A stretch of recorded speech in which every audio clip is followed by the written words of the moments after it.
జయంతి వేడుకల్లో రక్షణ మంత్రి రాజ్నాథ్ సింగ్ అల్లూరి పుట్టిన గ్రామాన్ని పర్యాటక ప్రాంతంగా అభివృద్ధి చేస్తున్నట్లు వెల్లడి. హనుమంతుడి స్ఫూర్తితోనే ఆపరేషన్ సింధూర్ చేపట్టామన్న రాజ్నాథ్ సింగ్. తెలంగాణలో రాబోయే 10 ఏళ్లు కాంగ్రెస్ పార్టీదే అధికారమని ముఖ్యమంత్రి రేవంత్ రెడ్డి ధీమా వ్యక్తం. నియోజకవర్గాల పునర్విభజన, మహిళా రిజర్వేషన్లు రాబోతున్నాయన్న రేవంత్. ప్రభుత్వ పథకాలను ప్రజల్లోకి బలంగా తీసుకునెళ్లాలని పిలుపు. రాష్ట్రంలో భూ వివాదాలకు శాశ్వత పరిష్కారం చూపే దిశగా ప్రభుత్వం కీలక అడుగులు వేస్తుందని, పేద ప్రజలకు రెవెన్యూ సేవలను మరింత సులభతరం చేయడమే లక్ష్యమన్న రెవెన్యూ రిజిస్ట్రేషన్ల శాఖ మంత్రి అనగాని సత్యప్రసాద్. ఆగస్టు 15న రాష్ట్ర వ్యాప్తంగా QR కోడ్తో కూడిన కొత్త పాస్ పుస్తకాల పంపిణీ. తెలంగాణలో చంద్రబాబు కోవర్ధులు ఉన్నారన్న జడ్చర్ల ఎమ్మెల్యే అనిరుద్ రెడ్డి. ఎమ్మెల్యే వ్యాఖ్యలపై టీపీసీసీ చీఫ్ మహేష్ కుమార్ గౌడ్ తీవ్ర ఆగ్రహం. పూర్తి నివేదిక ఇవ్వాలని క్రమశిక్షణ కమిటీకి ఆదేశం.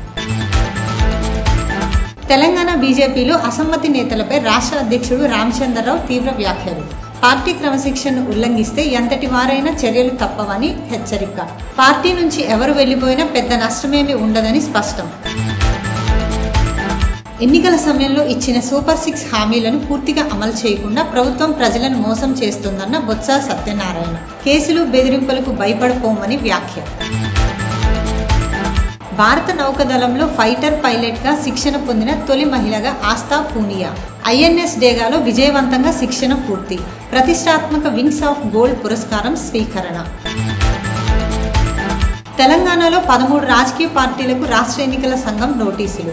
గత 6 ఏళ్లుగా ఏ ఎన్నికల్లోనూ పోటీ చేయకపోవడమే కారణం. జిల్లా కలెక్టర్ల ద్వారా పార్టీలకు షోకాజ్ నోటీసులు జారీ. భోపాల్ ఆస్తుల కేసులో నటుడు సైఫ్ అలీ ఖాన్కు తీవ్ర నిరాశ. సైఫ్ పిటిషన్ను కొట్టివేసిన మధ్యప్రదేశ్ హైకోర్టు. పూర్వీకుల ఆస్తులను శత్రు ఆస్తిగా గుర్తించడాన్ని సవాలు చేసిన సైఫ్. భోపాల్ ఆస్తులను స్వాధీనం చేసుకునేందుకు అధికారులకు మార్గం సుగమం. రొట్టెల పండుగకు ముస్తాబైన నెల్లూరు. విస్తృత స్థాయిలో కూటమి ప్రభుత్వం ఏర్పాట్లు. మత సామరస్యానికి ప్రతీకగా నిలిచే బారా షహీద్ దర్గాలో వేడుకలు. కోరికలు తీరాలని స్వర్ణాల చెరువులో రొట్టెలు మార్చుకునే భక్తులు. ముఖ్యమంత్రి పదవిపై డీకే శివకుమార్ మరోసారి ఆసక్తికర వ్యాఖ్యలు. ముఖ్యమంత్రి కావాలన్న తన బలమైన కోరిక ఏదో ఒక రోజు నెరవేరుతుందన్న శివకుమార్. నా ప్రార్థనలకు సమాధానం లభించి తీరుతుందన్న డీకే.